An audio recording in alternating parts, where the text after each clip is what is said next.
Hey, it's Chronologically Gaming, the only channel that's perpetually retro because we're playing every video game in order of release. I love the sound of video games in the morning. Welcome everyone to July 1982, where we last went to Japan and played Pac Monster. And just so you know, this isn't the only console in Japan. There's lots of standalone consoles. There's even Atari 2600s and Intellivisions, most of the consoles we're familiar with, but they're not nearly as popular. With that, let's press forward and see our next game.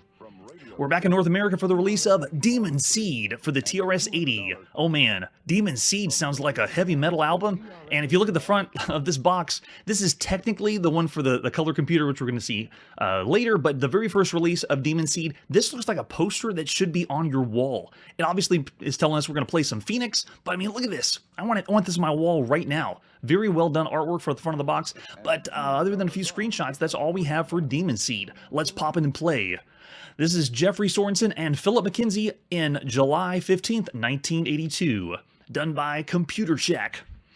Demon Seed. I feel like I should be rocking out to heavy metal right now.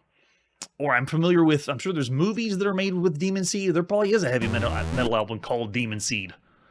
There we go. It gives me Big 5 software vibes, even though it's not really Big 5 software. Way to go, Jeff and Philip. So we want to see some instructions. Let's push I. We can move left and right, push the up arrow or down to activate shields, and then Q and A or space to fire. They give us 3 options for how to play, and then how to fire. And then we got pause. Got it. Hit clear to go. Let's go.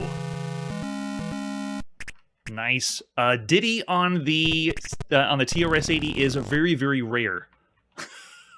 And we're already crashed and burned. If the front of the box didn't sell you, this is a Phoenix variant. And hopefully the first few minutes of gameplay will convince you it's a Phoenix game. But we are just doing the left and right, shooting everything down. But take a look at the animation of the wings. That is really impressive for the TRS-80. It like they squeezed in extra frames of animation to make it look as smooth as possible. I got to tell you, I didn't know a lot about the TRS-80 as much whenever I started the channel, but as everything we've seen so far, this is a really, really cool computer. The arcade games they put on this thing have proven themselves even way past its release of 1977. Oh, there we go. Let's see how many phases of Phoenix we have for this one. They don't look as much Phoenix-y. Yeah, they do look kind of batty manly.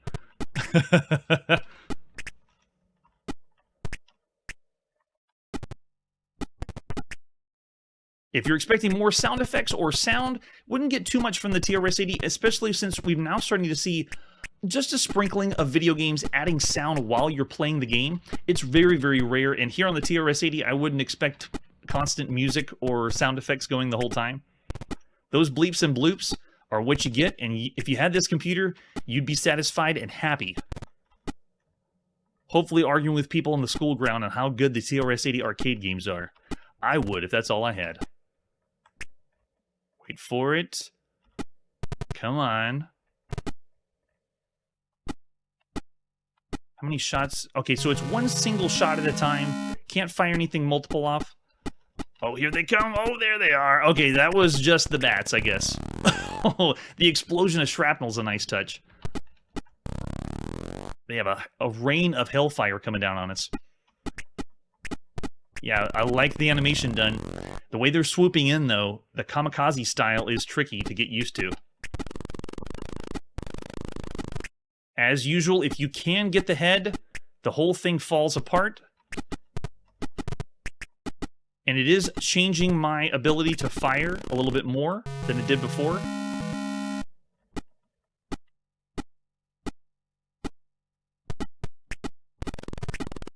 We've had some TRS-80 games allow you to play with a joystick. This one does not support that. It is keyboard only. Oh, we can put our name in. Can I put the whole thing in? Oh, you gotta wait for the song to end. Okay, now we can put our name in. All right, let's go in again. This one does boast 4 screens for Phoenix, which is really, really nice for a home computer. If you've been watching the channel and you're up to speed with every game we've seen thus far, the other Phoenix variants we've seen that are pretty good for the home computer were Black Hole on the TRS-80, TerraGuard for the Commodore VIC-20, Winged Avenger for the Sinclair ZX Spectrum, and then if you're on the home console, we haven't had any official Phoenix. Since the arcade, there's nothing officially called Phoenix that's come home. But on the home console, we had on the Arcadia 2001 Space Vultures, which was an okay attempt, especially for a console. But here we go on the TRS-80 with another one. This is one of the better Phoenix ones, considering it has all the screens. And take a look at the animation. It's, again, the TRS-80 showing how well it does arcade games. Yeah, I'm with you on that. Definitely, Victor.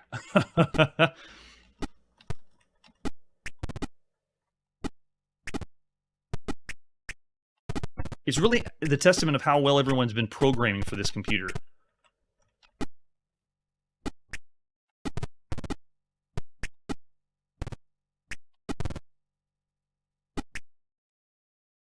That bad looked like it was going to stop and do the Galaga thing and teleport me in.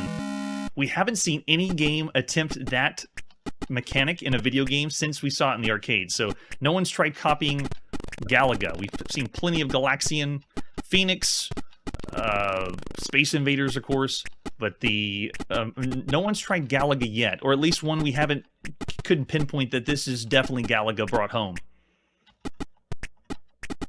Don't take off the wings, they're going to come right back again. You got to get the head.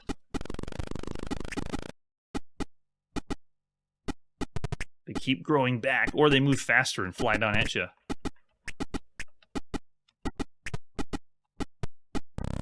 Oh, man. Yeah, very well done having the multiple screens to play the game. There we go, finally. Oh, that's true. Yeah, if this one plays similar to that, we will be seeing that. I can remember the date, actually. Was the Coco one going to be this year, or is it 83 when we're going to see that one?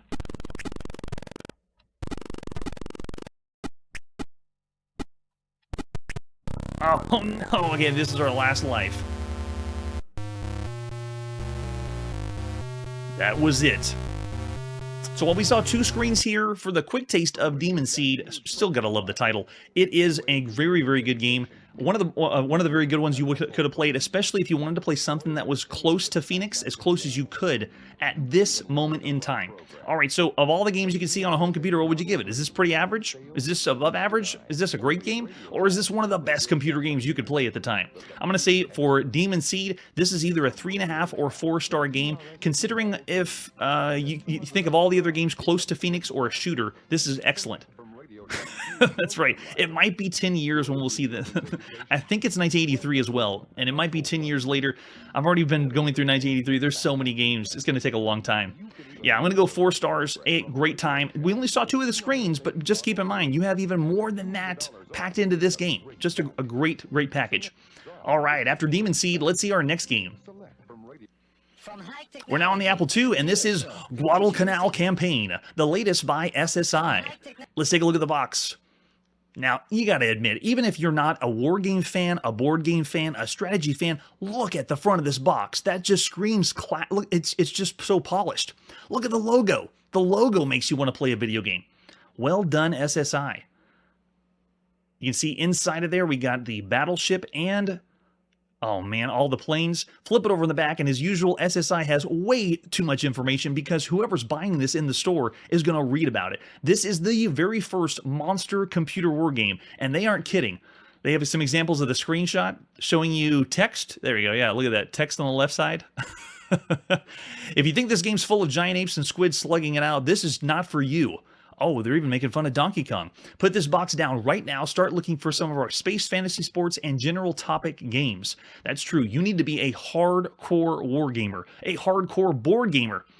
If you're not an ardent war gamer and know we were talking about a strategy simulation of an immense scale, then rejoice, because here in your hot little hands is one of the finest computer or board monster war games ever made. Our play testers have forsaken sleep, food, even lustful pleasures, oh, most gladly and willingly, to play this 40 to 80 hour long simulation of one of America's most devastating conflicts against Japan during World War II.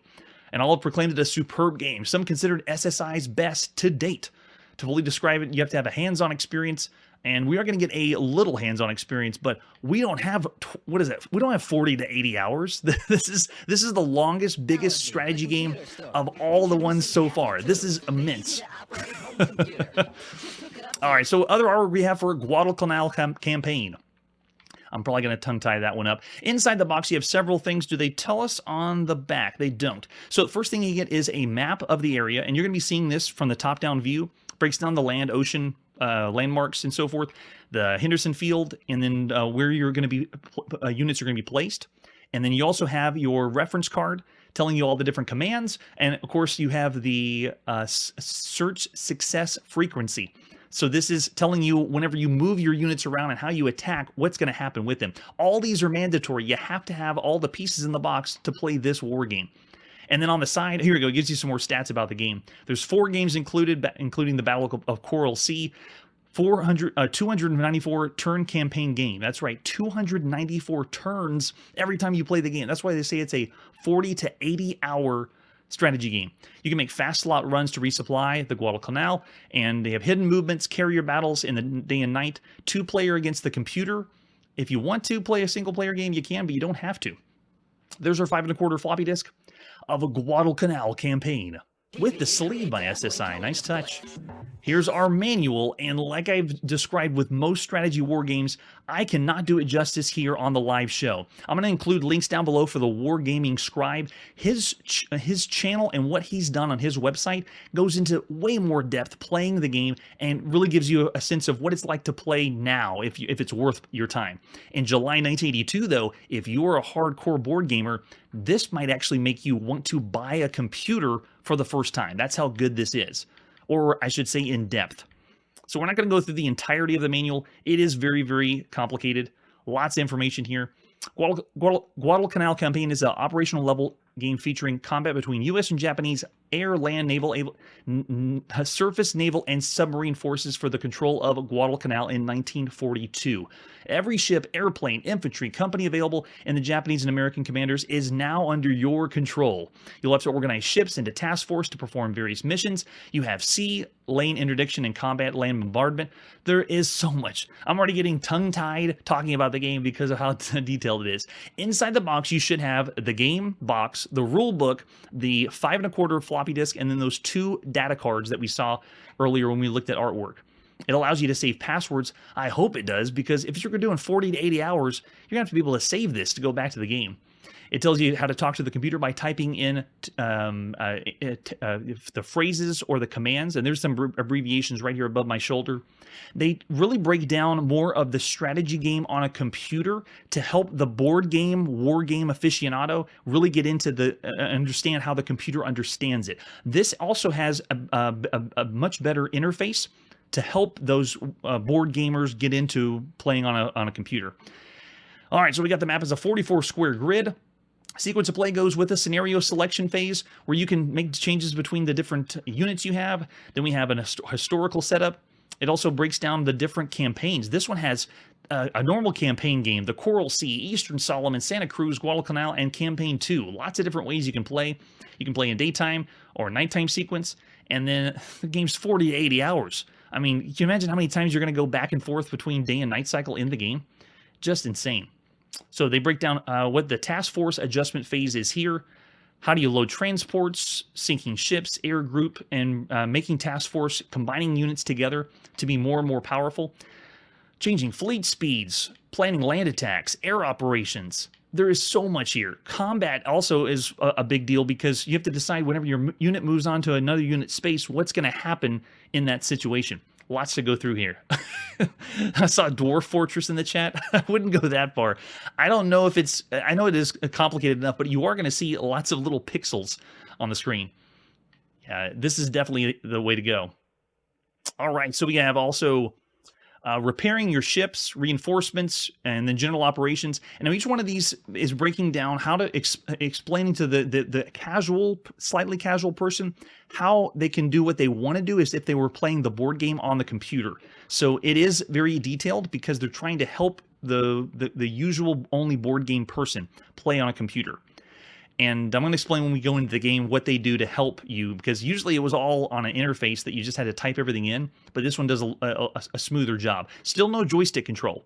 We're not playing something that allows you to move around a cursor on the screen. All right, so you can play either a solitaire game against the computer with 5 levels of difficulty, or a 2-player game against someone else who has read the manual entirely and knows the game. Where are you going to find that person? Maybe someone that's reading Computer Gaming World right now. And then they break down the order of battle, and then these are all the tips and tricks to play the game with air operations. And then the manual also has all the data on every ship. Look how much they have. Look at the amount of information this game has packed into it. And that's just the Coral Sea scenario, what ships are going to be there. Oh man, it's a lot. SSI, you have outdone yourself. You never thought your computer could be this exciting. If you like turn-based games, it'll definitely be exciting. All right, by Gary Griggy and Joel Billings, published by SSI in July 1982. Here is Guadalcanal Campaign.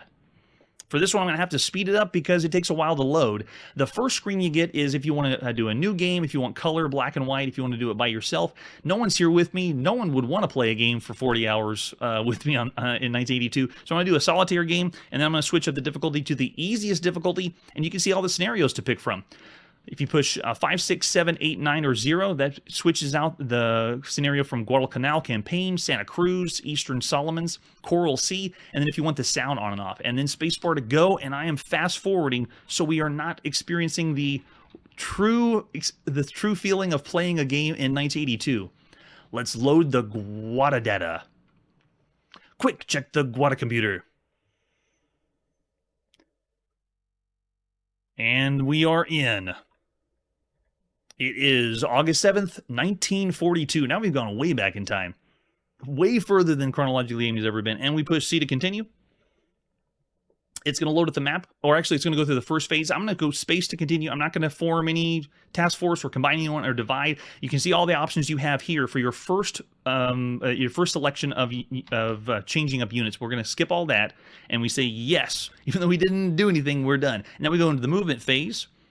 C to continue shows you what mission you're on, how much endurance you have left.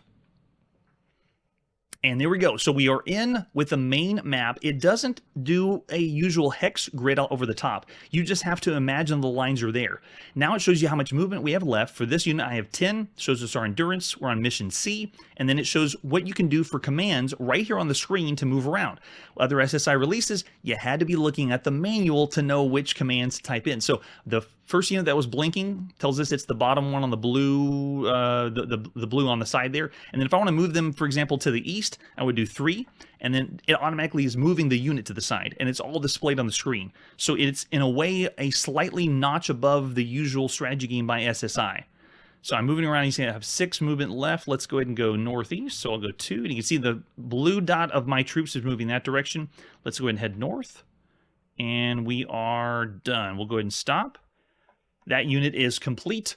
I am scared to see what the computer is going to do. I still get to move my units. Okay, so I got my second one that was blinking there. This time let's head northwest. So I'll go 8.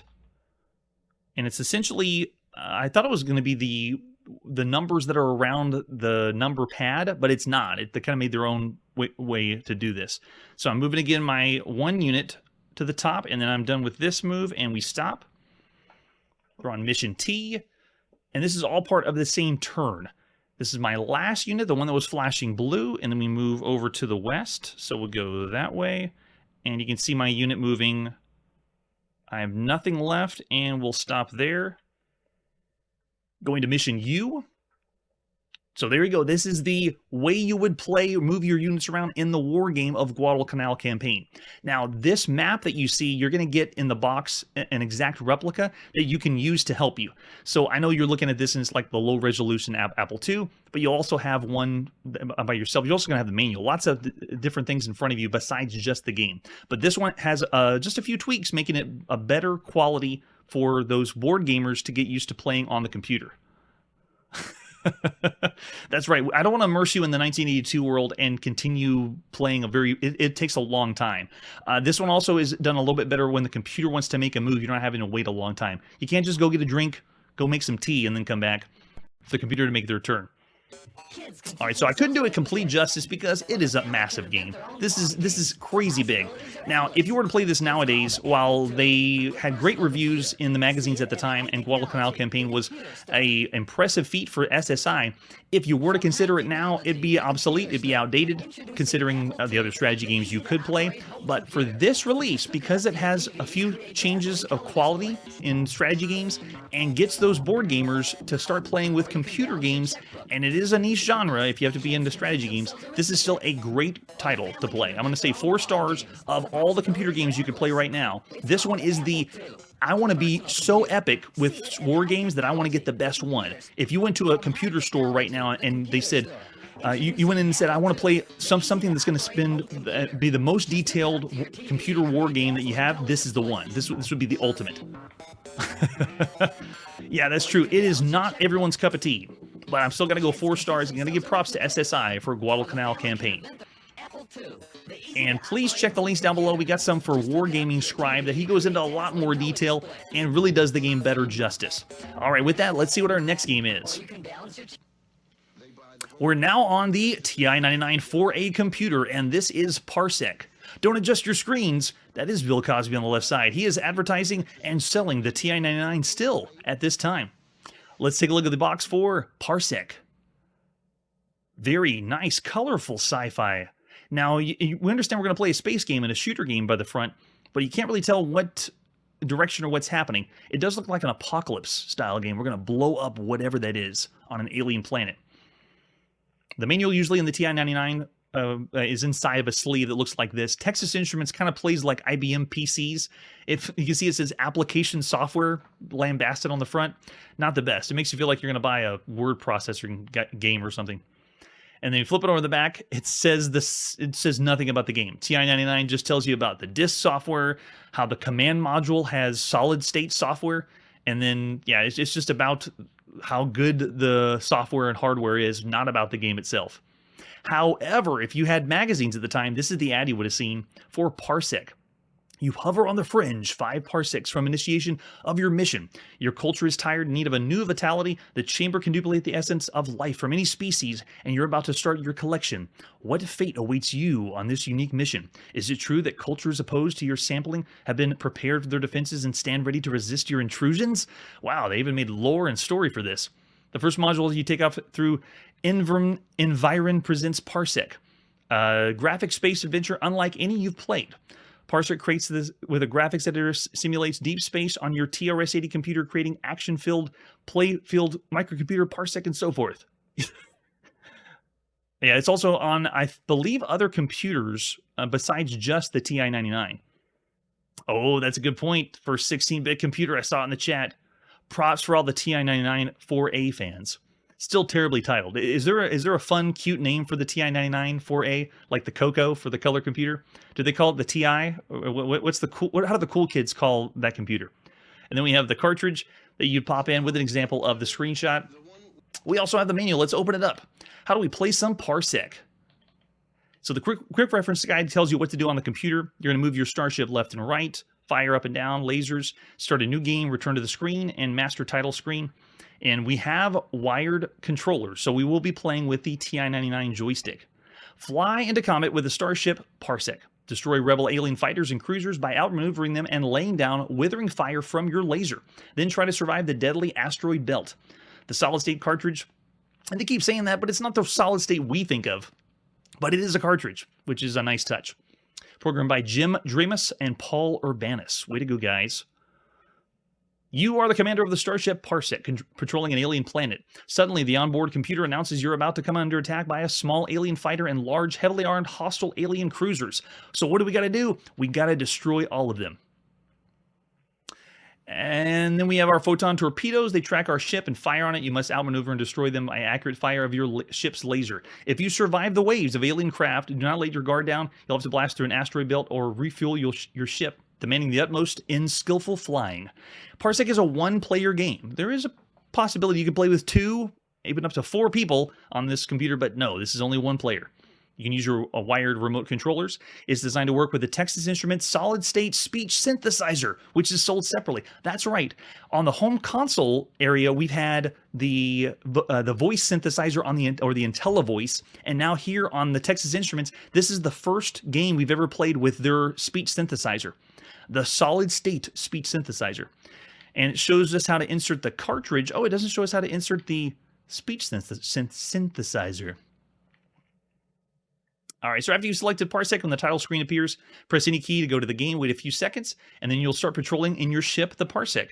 Press the fire to begin, and under the current score, the word top indicates the highest score of the game's underway. To control, you move up, down, left, and right, and you can even change the way your ship is moving its lifts, pushing the keys 1, 2, and 3 on your keyboard. The lift of your ship is displayed in the bottom center of the screen. Directly to the left of the lift indicator is the remainder of your fleet, or in other words, your lives. You control your ship using the joystick going up and down, and then you stop the game at any time pressing the P key so you can pause the action. A unique feature in 1982.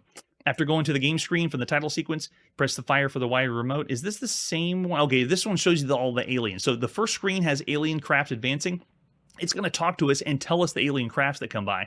And then we have asteroid belts. If we make it that far, we have to get past the swoopers, the Urbites, the Dramites, the flying saucers, and the Binites. If we make it past all of them, then we go to the asteroid belt. And then after you go to different levels, the second play is considered more difficult than the others. They're essentially doing what arcade games do. You know, you get to the end, and then it just loops itself and makes it more difficult. So that's what they do here. So it is a true arcade game you're going to play on your TI-99 4A. And there is the score. Look at that score table. We need to have a contest of which manual has the most detailed score table in 1982. It's gotten more and more complex. This one's pretty good. I think still one of the best ones we saw was on the Atari VCS, where they break down everything. But look at that. That's really impressive. And then you also need to refuel your ship at fueling tunnels. This happens between phases with alien ships. Fly in the right spot, and then your ship refuels. You'll also get new ships or new lives after 5,000 points. And then you have, if you make it past the asteroid belt in level 4, there'll be killer satellites that show up and surprise attacks. I have not made it that far in my playtest. I don't think we're going to get that far this time. And then lots of legal mumbo jumbo. Anything else involving the game? No. That's all we got for Parsec. Let's pop it and play Parsec by Paul Urbanus and James Dramus. It's July 15th, 1982. First thing we got to do is plug in our voice synthesis. Just give me 1 sec. There it is. And reset. Now we're ready to play. I'm ready. Go. Let's do this. Talk to me. Anything? No, I don't get anything yet. Oh, that's right. We're going to hear that too. Here it comes. Press fire to begin. Wow, that's so clear. Now, we have some voice games we've already seen on the home computer. We played lots of Scott Adams games that he's remade with the Votrax voice synthesizer, but that's essentially reading the text on the screen. This is really clear. This is someone that recorded their voice, and then we have the playback. All right, let's go. Alert. Alien craft advancing. Wow, that is so clear. Laser on target. The game is auto-scrolling to the right. All I can do is move left and right. You can see my ship just barely move left and right. But for the most part, you're doing your dodging, Alert. going up and down. Ships attacking. Oh, here we go. The Urbite ships are coming in, and you have to be sure to dodge up and down really fast. Yeah, the laser blast comes across really quick. Oh, wow. Look at the explosion. Alert. Ships attacking. There's got to be a hidden contest between developers now of making the most shrapnel appear on your ship when you die. It keeps getting more and more whenever ships blow up. Oh, they got it. Alert. Ships attacking. Alert. Alien craft advancing. If you fire your laser too much, you do overheat.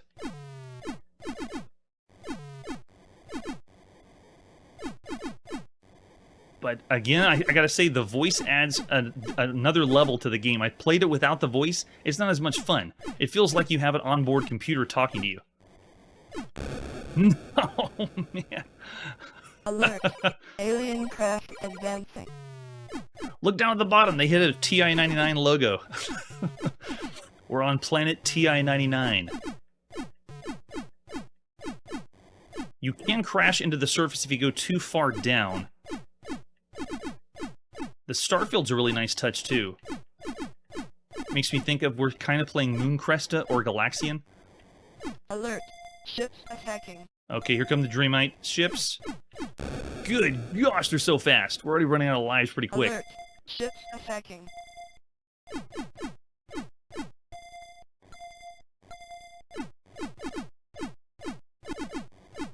Now, I would recommend when you do play this on the keyboard. The controls feel a little tighter. It feels just a little loose whenever you play on the joystick. I'm playing on the joystick. I'm still doing okay, but you can feel like there's a strange gravity pull. Like when you move left and right, if you move your ship left and right, it slowly moves left and right. But then when you move up and down, it goes fast. However, if you're moving left and right and then try to go up and down, there's like a millisecond lag, or it feels like it's a little off with the control. So not as pinpoint accuracy as you would think. Okay, let's go. Or is that it? Oh, redo to go back. Okay, or go back.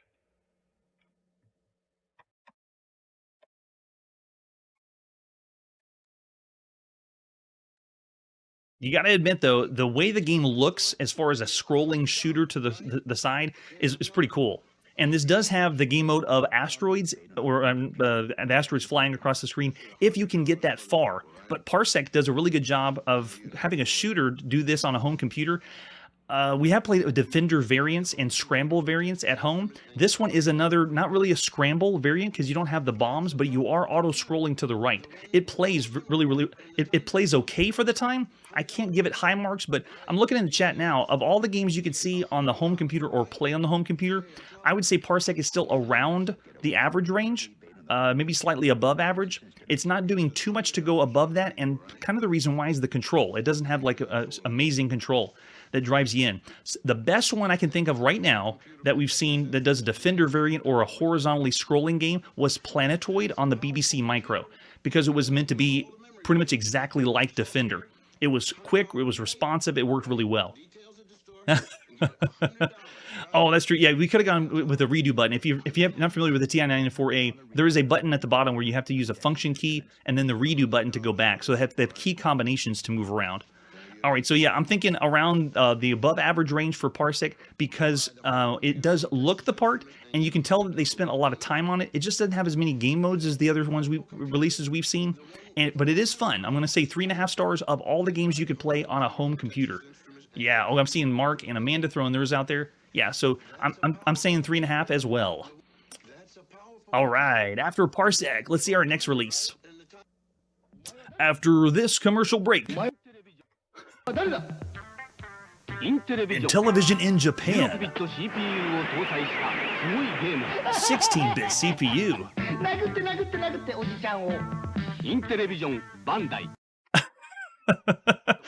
Now, Bandai is also doing the Arcadia. They must be publishing or bringing out other systems over in Japan. So just bear in mind, there are other systems out there besides the standalone consoles and the ones that we say is Japan only. Intellivision's over in Japan right now. And the game we're going to be playing is Royal Dealer for your Intellivision. Let's take a look at Royal Dealer, starting with the box. We're going to play some cards. It's time to have our card afternoon with the ladies. Let's flip it over on the back. Fold up the card table, bring out the snacks. Here's your four old favorites. You can play Hearts, Crazy 8s, Rummy, and Gin Rummy. Select the number of computer-controlled opponents, then get ready to sharpen your card-playing skills. For these ladies, will show no mercy. That's right, you are forced to play against 3 ladies. So maybe they were marketing it for the woman who's wanting to play cards, but she has no friends. The guy did look like Japanese Columbo. All right, we have some other artwork for Royal Dealer. Besides the box, this is the overlay that you slide over your Intellivision controller. You need to have this to know how many computer-controlled opponents you want and which game you want to play. You can say play, discard, or rearrange your cards. With the cartridge, we're going to pop in our Intellivision. Now, the commercial was Japanese, but we're playing the first release, which was in North America. Not sure whenever they got this one in Japan. Let's see the manual for Royal Dealer. This one is a photocopy scan, one of the only ones I could find, but it was in color if you had the original manual. Which do you want to play? Crazy Eights, Rummy, Gin Rummy, or Hearts? Select the one you want. There it is on the overlay. Intellivision wants to make it as complicated as possible. Even when we played Lock and Chase, they had to have an overlay when they really didn't need one. But you have the ability to rearrange your cards. Very cool touch for a card game in 1982. You can also discard, change the cards to different places, and it shows you how to play Crazy Eights. You can play with 2 or 3 opponents. Now, this is a one-player game only. Every one of these card games are card games you can't show the cards to anyone else. So you are going to play this by yourself, but it's not solitaire. You're playing with 2 or 3 AI opponents. And there's the game controls for how to play Crazy Eights. Very, very helpful in the manual, telling us how this works. This is another one that if I had the Intellivision with no manual or overlay, I wouldn't know what to do. I probably could get by if I tried pushing certain buttons, but you can see here which buttons are for discard, drawing, declaring gin. If you're going to play Gin Rummy. And then Hearts. That's the one we'll check out. The Queen of Spades is worth 13 points. Get rid of your cards. Make sure you have no point value. The Ace is high. You want to avoid taking points in Hearts whenever you take the trick. All right, let's pop in and play Royal Dealer by Mattel Electronics. It's July 15th, 1982. I don't know if they were marketing it. This just feels like this is the... I'm going to sit down with my lady friends, and we're going to play our game of cards, but they're not here today, so I'm going to play on the computer by myself. If they were marketing it to dads, you got to be pretty desperate to play cards with 3 AI opponents. Anyway, all right, let's go. Which game do you want? Let's play Hearts. You could play any one, but I'm going to pick Hearts for just this example. And then how many opponents? We want all 3. I'm ready, ladies. Do your worst. Okay, we're passing left. Let's get those big ones. Do I have the Queen of Spades? No, I don't. That's the one you want to pass first. But pass any of the high ones. Let's get rid of those. I'll pass that one. And pass the Diamond and the King. There we go. I'm starting off first. And I believe this is the very first time we've played or had the ability to play a game of Hearts on a computer. Nice touch. Okay, let's get rid of some high ones. Get rid of those points. I believe the face ones are 10 points. I haven't played Hearts in a while, so I'm not too keen. All right, let's go ahead and get rid of some more high ones. Get the King out there. I hope not. Well, we've heard sound effects in video games, and they have sounded that way. It's pretty bad. All right, let's go with the Jack next. Get rid of the high values, and let's go Queen. Oh, that's right. Hearts haven't been broken yet. My mistake. So for a solo experience, this is a pretty good game. For a card game that you can play against a computer-controlled opponent, and Intellivision's doing another it's a high-quality game, done very well. So for diamonds, I have no diamonds. Let's go for the... Oh, I do have diamonds. Sorry, 6. The pixels deluded me. All right, so here we go. There it is. There's the Queen. No. Oh, my goodness. Do I have a lower one? Good, I do. Whew. So I don't get the Queen of Spades. Okay, Ace went down. We'll do R9. It's a strange symbol for the club, too. Doesn't fit it. Doesn't fit it. Yeah, the lady at the top. Maybe she's the Queen of Hearts. They represent a different suit. All right, going for diamonds. I'll take that one. All the way.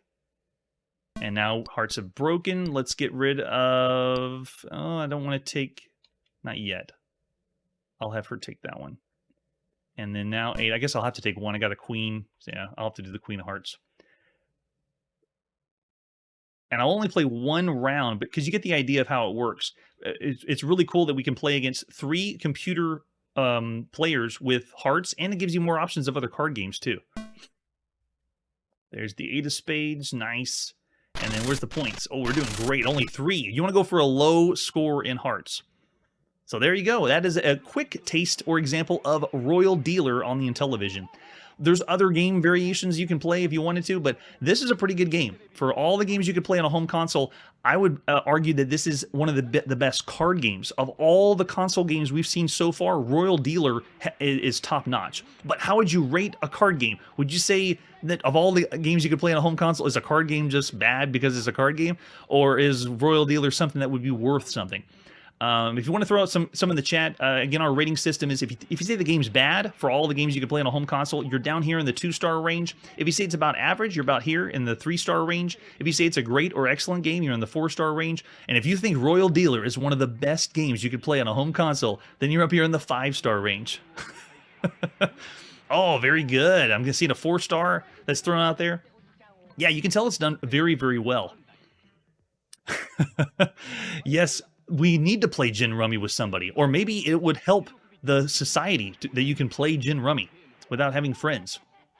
All right, so I'm going to say this is a very well done game, whether you're a card aficionado or not. Royal Dealer is up there. I'm going to say 3.5 stars of all the games you could play on a home console. Very well done. All right, and with that, let's see our next game. Here it is, the moment we've all been waiting for. This is Joust, released in the arcades. Let's take a look at Joust, starting with the advertisement flyer. We've got a few different ones. Besides the normal front of the advertisement flyer, which is just one guy playing Joust, you gotta have 2 people if you want to play Joust. It's the one game, cooperation and competition for dual player thrills and dual player earnings. Joust allowed you to play with 2 people. And if you think that's not very impressive, think of this. So far, we played games that allowed you to, in the arcades to have one person alternating, and the majority of the time we see alternate play in the arcades. But we've already seen, for cooperative, some of the best ones, Wizard of War, where you could play together, and we've also seen Space Duel, which is like asteroids together. We've seen Armor Attack, where you have your 2 tanks moving around together at the same time. And those games allowed cooperative play without messing too much up of the person you're playing with. But we've seen more games that have 2 people play at the same time where you're against each other. It's a competition. Now, granted, Joust does allow you to just mess up the other player if you want to, but it's meant to be cooperative and competition, as it says here, by Williams. There's the example of the arcade cabinet. Artwork done by John Hendricks. Very, very well done. Sends you to another world. That's what Joust does. What an idea. Let's mount some ostrich-type birds from another planet and then joust it out. So cool. Really love the artwork. Another arcade cabinet that shines in the arcade. It stands out. And take a look at that. The tabletop version of Joust. I have never seen this one in the wild. That would have been a lot of fun to play. Yeah, the cabinet art is amazing. And there's the arcade PCB. For the control panel on top, you're just moving left and right. It's a 2-way joystick and 1 button. That's all you got to do to move your bird around or flap your bird around. There's the arcade marquee. Look at that. So cool. We're jousting on birds. I believe it's condor ostrich type birds. It's like we're jousting in hell. And we also have some different fan art.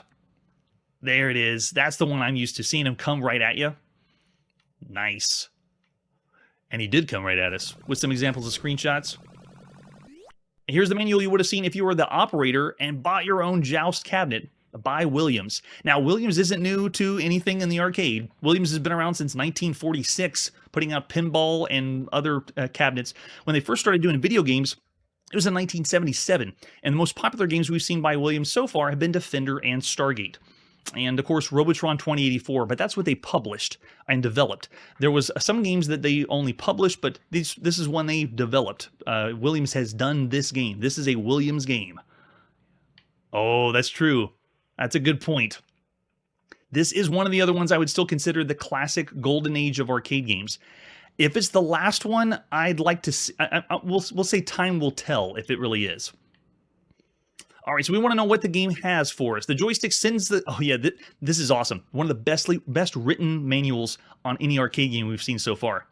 The joystick sends the gladiator in his ever-stalwart mount, ostrich or stork, boldly to the left or to the right. The flap button causes the hero's mount to spread its robust wings.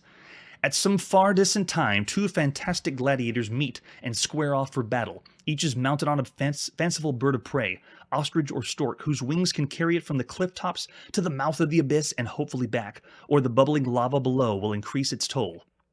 While your mount is a skillful flyer, your opponent is a shrewd gladiator. You must prove you are his better. Stealthily, you must pilot your mount above him, and cleverly you must stalk him, to strike at the moment in which he at least suspects you. And always remember this rule: in every joust, the highest lance wins. That's right, you have to have the high ground. Of course, your opponent will resist your attempts, all the while pursuing his own designs against you. Each gladiator has 5 mounts. Every time you're toppled, you must mount a new bird for the next joust. The gladiator who scores the most dismountings is the winner. So amazing.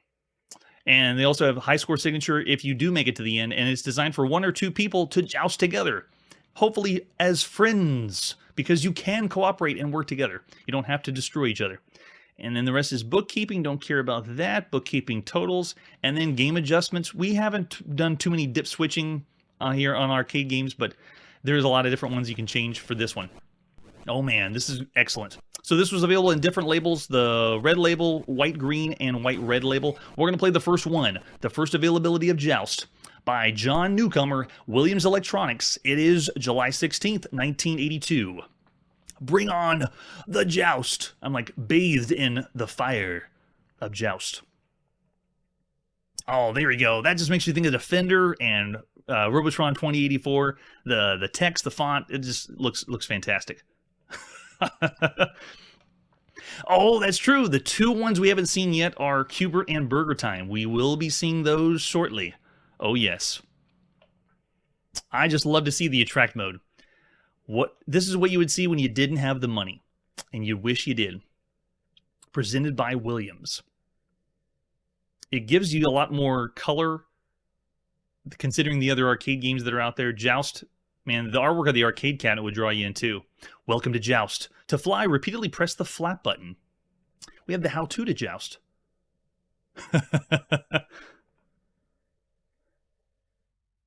To survive a joust, the highest lance wins in a collision. So check the lance, the tiny little lance at the top. That's what's going to turn if you win. Pick up the eggs before they hatch. You don't want them to hatch. Does it tell us in the tutorial?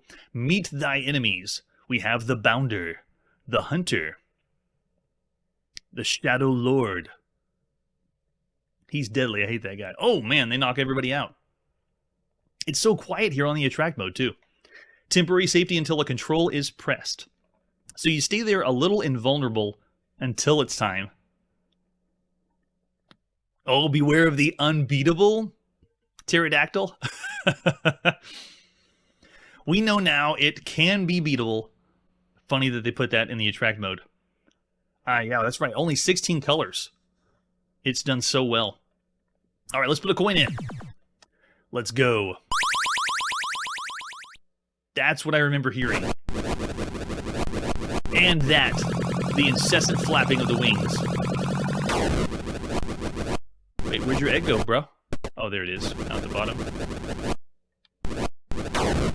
One thing I loved about the video games of this era is when you first play, for example, Asteroids, or any game with physics or gravity, you didn't get used to it at first, but you enjoyed that they added it in, and you wanted to play and get better at it.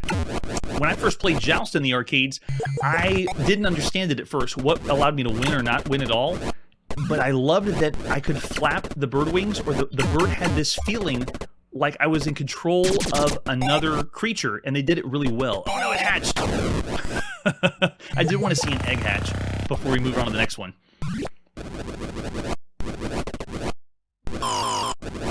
And if you do get the perfect joust, you both hit your lances at the same time, then it makes that sound effect. There we go. Now we're on a survival wave.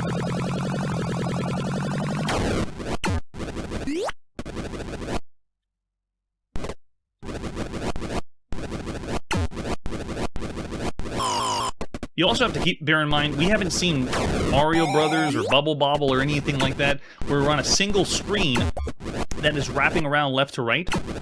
This is one of the first games to do that. It's a platformer that has physics, and it's not doing the normal jumping game or platformer game that we've seen. It decided that we want to fly around on birds and joust each other. So not only did they give us this flying mechanic, but they gave us the jousting against one another. Oh man, it's so much fun. Yeah, if you haven't played it before, it feels different, but it feels good. Right now it feels fresh. And we're in the lava.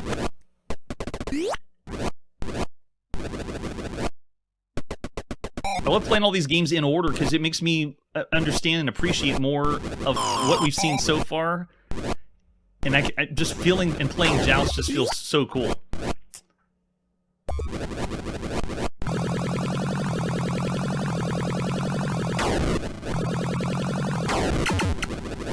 Oh, no, take the high ground. I got really lucky on that one.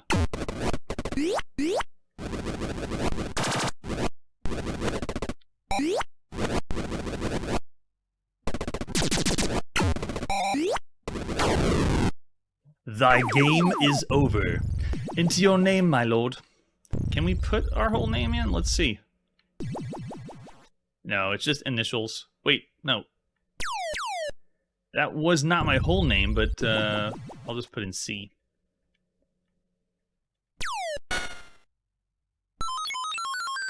Nice. As usual, we get the high score because we're the first ones to use the arcade cabinet. Let me show you some more artwork that we have for Joust. Besides this artwork, the original US arcade cabinet was kind of like zoomed out, but you can see they added more artwork around the CRT and advertising right here above my head that two can play at once and gives you some brief description of how to play the game. Two-player games, if you put in 2 coins. And you know what? We might try that out. And if we wanted to see the UK, it's only 10 pence instead of 25 cents. And then we also have a background, like a screen that you can see from the background. And we're going to go back to our original. I love that one. All right, this time let's go with 2 players. Even though there's not 2 with me, let's give it a shot putting in some more coins for dual play. Oh, this will be interesting. Here we go. Prepare to joust, buzzard bait. So I'm on the left side, that's player 1, and then player 2 is the blue.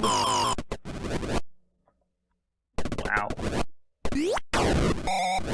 Did anybody play this in the arcades and they got teamed up with some jerk who just wanted to kill you the whole time and didn't really even play or do any of the cooperative side? They just wanted to beat you up? This is also one of the first games that when you die, you have this invulnerability, and it tells you you're flashing invulnerable until you start. Take a look at the second player. They come in, you have a brief moment where you are obviously invulnerable. Gonna be used later for sure. Yeah, artwork is what... Yeah, if you think of the other arcade games we played, I saw a 5 thrown out there, solid 5. Oh, 4.5, 4.5 stars keeps it from a steep learning curve, and I understand that. Because of the 2-player cooperativeness, I gotta bump it up higher than I would. I actually would have given this a 4 because it's a single screen while the color is top-notch. The 2-player at the same time, and they have the bonus round ability, and you just have to think to yourself, there is no other game that's doing this. Oh, I just did one of the bugs. By the way, this game had 2 different bugs. One of the bugs allowed you to wrap around from the left to right faster than usual under the below the upper platform, and they kept that bug in, and they just called it a gameplay feature. But there was another bug that allowed you to kill the pterodactyls really, really fast, and they had to adjust the ROM to fix that bug. Oh, no, he's going back on this bird. Get it.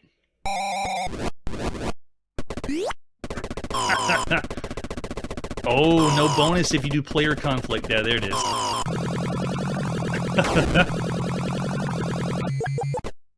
That's true. Whether you say 4.5 or 5 stars, that's still the range of one of the best arcade games you could play at the time.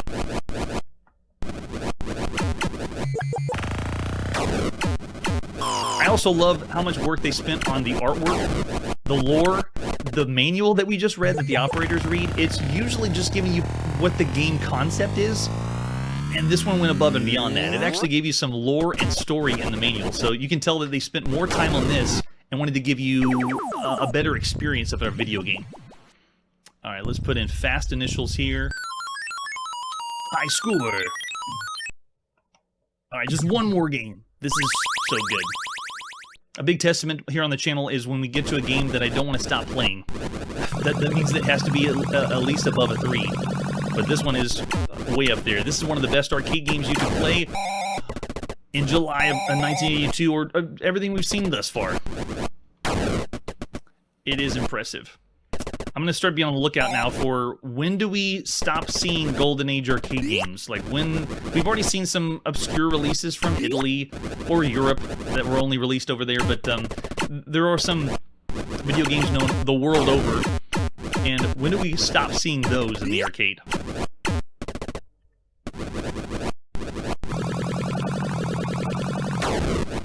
Gosh, it's all over the place. With the sound cranked up, even though you could say the flapping is incessant and annoying, the sound effects still are pretty cool. I like that it keeps going. It makes it feel more impressive when you're flying around. Like you are the epic knight jousting on the bird in whatever sci-fi scenario you are.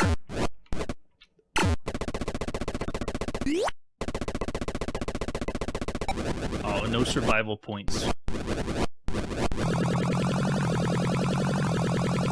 It's also one of the first games that were on the same screen and is progressively getting more and more difficult, adding changes to the gameplay. Notice that the sides of the walls have gone down and we have to worry about the lava. They changed the level up for us. It's just going to be the formula for so many games later. This game is also proving that you don't have to have scrolling to be impressive. You can still have a really, really fun time. Oh, butted right in there.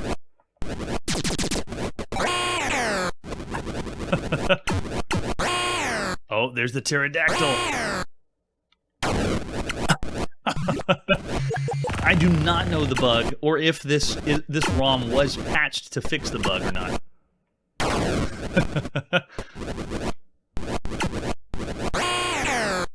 Yep, there it is. The pterodactyl is the evil auto of Joust.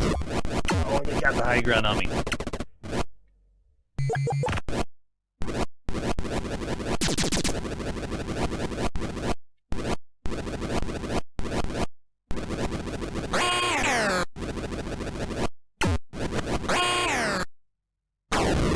Oh, thy game is over. And with that, thy night is over of video gaming. Tune in next episode for B-17 Bomber. That's it for today, and like I always say, with just 1/4, you can have an excellent video game experience. Hey everybody, thanks for checking out the channel and joining me on my quest to play every single video game in order of release. We'll be streaming live every weekday at 9 p.m. Central, so join us and let us know if we missed any games along the way. This video would not be possible without Launchbox, RetroArch, and MAME. Tell all your friends there's some crazy guy named Chronologically Gaming trying to play every single video game. We have links down below that'll send you to places like our Discord and Patreon, and one that says all the video games we've ever played. If you go there, it's a list of everything, and you can click right to the game you want to see. Chronologically Gaming is the name to look for. We are perpetually retro, and we will catch you next time.